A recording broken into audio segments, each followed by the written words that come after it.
नमस्कार। कहानी सुनी अनसुनी में आपका स्वागत है।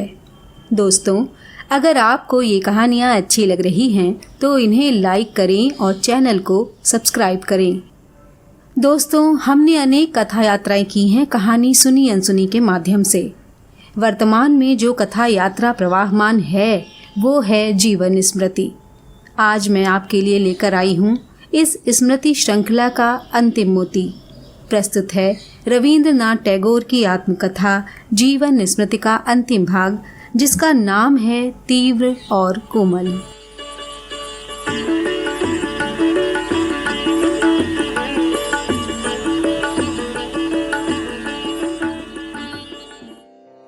जिंदगी के समुद्र में कूद पड़ने के लिए हमारी सामाजिक हालत की वजह से कुछ रुकावटें थीं और उसके लिए मैं पीड़ा महसूस कर रहा था। ये बात सच नहीं है। हमारे देश में जो लोग समाज के बीच में पड़े हुए हैं वे चारों तरफ से प्राणों का जोरदार धक्का महसूस करते हों, ऐसा भी तो कुछ देखने में नहीं आता। काले पानी पर पुराने पेड़ पौधों की ठंडी काली छाया आकर पड़ी है। कोमल पत्तों में छिपकर कोयल सहज पंचम स्वर में बोल रही है, लेकिन ये तो बंधा हुआ तालाब है। यहाँ सोता कहाँ है, लहरें कहाँ हैं और समुद्र के उफान की बाढ़ भी यहाँ कब आती है। इंसान की खुली जिंदगी का बहाव जहाँ पत्थर को चीरता हुआ जयकारे के साथ लहरों पर लहरें उठाता हुआ अपनी सारी ताकत से समुद्री सफर पर चल पड़ा है, उसकी लहरों का गर्जन क्या मेरी उस गली के उस पार के पड़ोसी समाज से ही मेरे कानों में आकर पहुंच रहा था? बिल्कुल नहीं। जहाँ जिंदगी का उत्सव हो रहा है वहाँ सुख दुख के समय बुलावा पाने के लिए अकेले घर का मन रोता रहता है।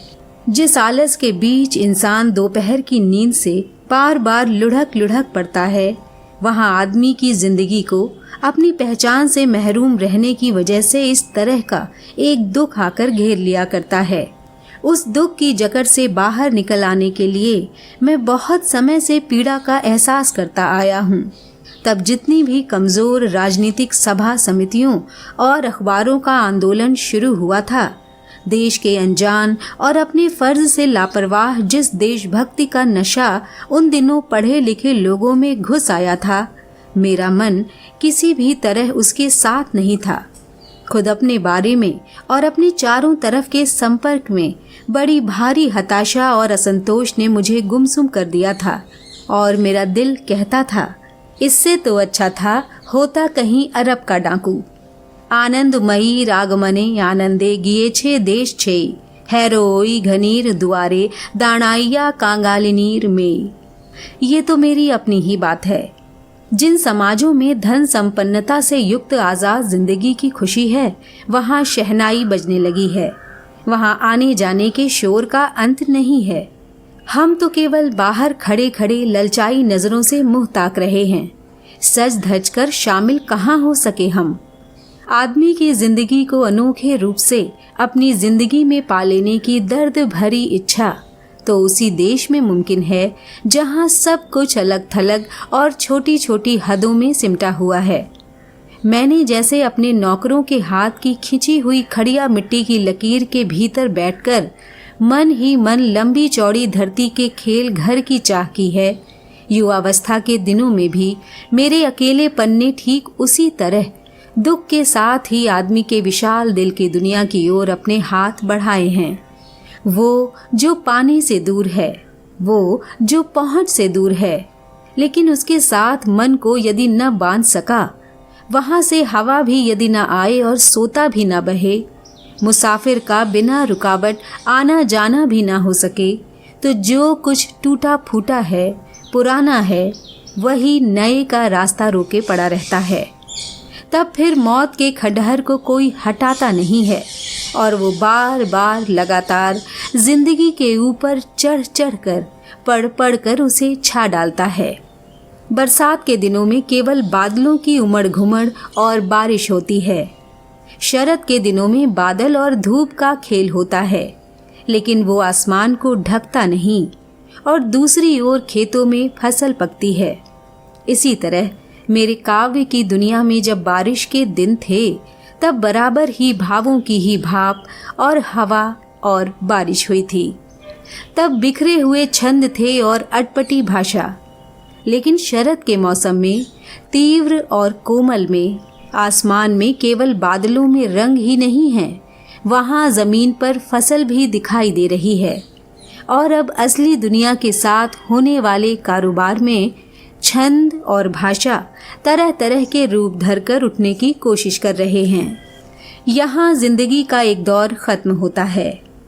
जिंदगी में अब घर और दूर के, अंदर और बाहर के मिलने जुलने के दिन बराबर घनिष्ठ होते आ रहे हैं।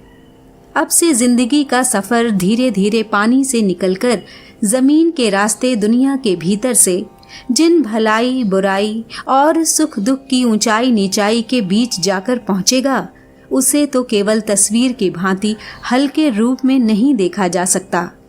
यहाँ कितना बनना बिगड़ना, कितना टूटना गढ़ना, कितनी हार जीत, कितना बिछोह और मिलन होगा, उसका क्या ठीक है? इन सब अड़चनों और रुकावटों के अंदर से खुशी भरी चतुराई के साथ मेरे जीवन देव जिस अंदर के आशय को विकास की ओर लिए चले जा रहे हैं, उसे सामने लाकर दिखाने की ताकत मुझ में नहीं है। और उस अचरज भरे गहरे भेद को ही यदि न दिखाया जा सका, तो और जो कुछ भी दिखाना चाहूँगा उसे कदम कदम पर गलत ही समझना होगा। किसी मूर्ति की जांच परख की जाए तो केवल मिट्टी ही हासिल हो सकती है, मूर्तिकार की खुशी उसमें नहीं मिल सकती। इसीलिए अपने खास महल के दरवाजे के पास आकर अब मैं अपने पाठकों से विदा लेता हूँ। दोस्तों, ये था जीवन स्मृति का अंतिम भाग। ये कथा यात्रा ऐसे ही यूं ही सिर्फ जीवन स्मृति के साथ खत्म होने वाली नहीं है। हमारी कहानी सुनी अनसुनी की यात्राएं आगे चलती रहेंगी। कृपया जुड़े रहिए हमारे साथ। धन्यवाद।